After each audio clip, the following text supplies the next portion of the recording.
What's up, guys? Barry Gaming here, back with some more Idle Heroes, and today we're going to be talking about a topic that's kind of common knowledge, I'd say, for veteran players of the game, but for newer players, they might not quite understand why Tix goes from an absolutely game-crushing hero in the early game, much like Eloise, not quite as good, but certain game modes he does much better than Eloise in. He goes from this amazing, overpowered hero, and then all of a sudden he just drops off the face of the planet. Well, to understand that, you have to understand when the hero came out, what happened in the game at that time, and what changed in the game that made him go from the top damage dealer in the game, even like among like Transcendence heroes, to literally one of the most useless ones possible when it comes to dealing damage. So hopefully you guys enjoy this one. Let's jump right into it and let's talk about Tix.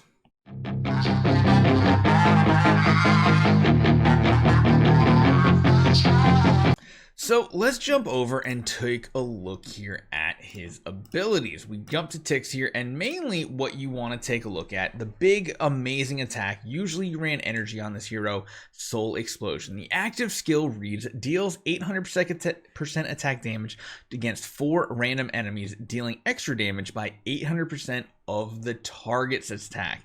Then steals target 25% of attack for 3 rounds. This of course has chance to, do silence, horrify, other types of effects. Not really the main part of this. And you'll see 800% attack for a non-Transcendence hero active ability at the time that he came out was very strong. People were trying to get to Death 100 in Aspen Dungeon. Getting from even Death 1 to Death 50 checkpoint was an extremely good goal, and it was very, very difficult to get to. And you mainly had to use an Ada to get you there. Yes, Ada. That we're talking about like back in the day. That is what you had to do. But the main part of this was dealing extra damage by 800% of the target's attack. So essentially what this means is, in a bunch of old school game modes, that was absolutely crushing. If you could get all the way up to Sealand 20, at the time, that was the highest difficulty for Tix. Tower of Oblivion 650 was the highest difficulty. There was no such thing as Tower of Dreams at the time. And that was, of course, Tix just crushed this game mode with energy so easily. The other thing, like I said, Aspen Dungeon, getting to Death 100 was an extremely fun goal. And you usually went with him as the target because, well, at the time, the only other option to really use for pushing that was the first Transcendence hero that ever came out. And yes, if you actually do the math, that's pretty much when Tix was at his strongest. Sword Flash Shia. So Sword Flash Shia could do it, but Tix was already out and could technically already do Death 100. It just took a lot of power. And you also have to remember the attack values were much lower back in the day for your actual hero. I know earlier today we made a fun video showing how we can get to 1 million attack on a 5-star Russell. Back in the day, getting 1 million attack on a Sword Flash Shia was like the pinnacle goal for every account, because that was a very difficult task to get to 1 million attack. Tix, however, didn't need an extreme amount of attack because the good majority of his damage came from this portion that dealt 800% against the target's attack. Now, here's what happened with DH Games. They realized they released a hero that was just absolutely amazing, soul crushing, but what it did is it hindered any future hero designs, because unless they did damage based on the enemy's attack, because again, you're going through these game modes that are scaling higher and higher difficulties, and they're just getting higher attack, higher HP, all that. So what that meant was Tix was he was scaling with the content he was doing.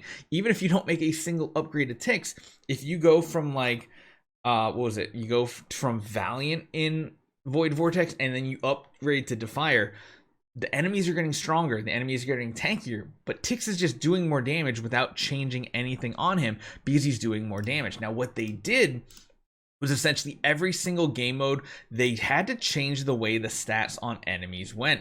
So even in like Aspen Dungeon, going through like Death 100, once you got to Purgatory 1, what they did is they took the enemy's attack value and lowered it by a ton, and then they added multipliers to the damage that they deal so that they would deal a ton more damage. Why is this off-centered? Has anybody ever noticed that before?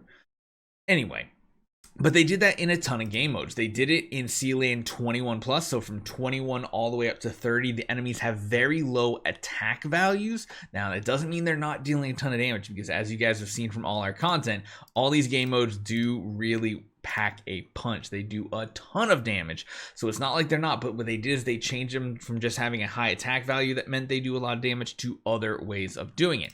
They, of course, added Tower of Dreams. So we're just going to go through the list of places you can't use him at this point. Purgatory 1 and higher, can't use ticks effectively. Sealand 21 plus, you can't use ticks effectively. The only reason why you'd use him is like an attack reduction or those silences or something like that. Not very valuable. Tower of Dreams, can't use ticks here because, again, that is one of the newer game modes. Obviously, Void Campaign, you can't use him because he's not a Void hero or Transcendence hero, so that's off the books. Can't use him there. Other game modes that are very, very important. Void Vortex. Once you get through a certain amount of difficulties, is there a spot to see like the actual rankings? I think if I click here, yeah. So he is useful up until Defier. Once you get past Defier, he has, again, no more value because Vanquisher was the newest game mode that came out. He was probably one of the easier strategies to get through Defier. You had like 2 Tixes, some Ignis copies, and like a Scarlet Queen Halora, and like you could easily crush your way all the way through Defier. But now we have Vanquisher, and then beyond that we have Dominator, and these are newer game modes that have those newer stat adjustments. Can't use them there. I think even in Void Arc, you can't use them against the Void Arc boss because the Void Arc boss, I believe he's strong. I think he falls under that same category. And I believe as well in Realms Gate, when you're pushing to corruptions like 100 and higher, I believe. I think legit. I think what? No, maybe it might be to 120. I'm not sure. I'd have to double check, but I know at least at either 101 or 121 is where it does fall off for the corruption levels. You can't really use them effectively there. And that kind of has a forward trend of all these new game modes. Now, he does still have the same amount of damage output potential when it comes to game modes like PvP. So your whole entire arena bracket here is valuable. Star Arena, all those things. He's even still really good if you need to finish out the guild settlement. Wow, I haven't seen that animation in a while. So if you need to do it for Fortress or Mage, he's absolutely amazing at doing both of these here if you need help to clear those out. But again, things you have to consider that he's not going to do well. Star Expedition is another one that he's just completely off the table. But what we are going to do on this channel, probably towards anniversary, is we're going to do like a crowd-funded account where we get a very strong Tix copy. Because if you actually take a look here, and we filter by like we need anything higher than that, and we need a Tix copy. If we do this in the early game, wow, there's actually none of them on the market right now. That's crazy.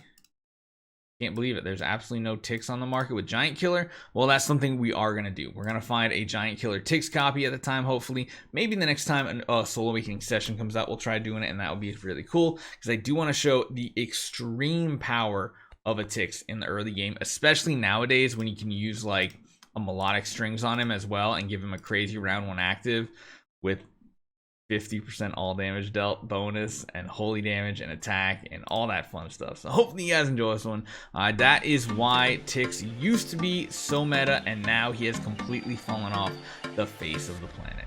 See you guys next time.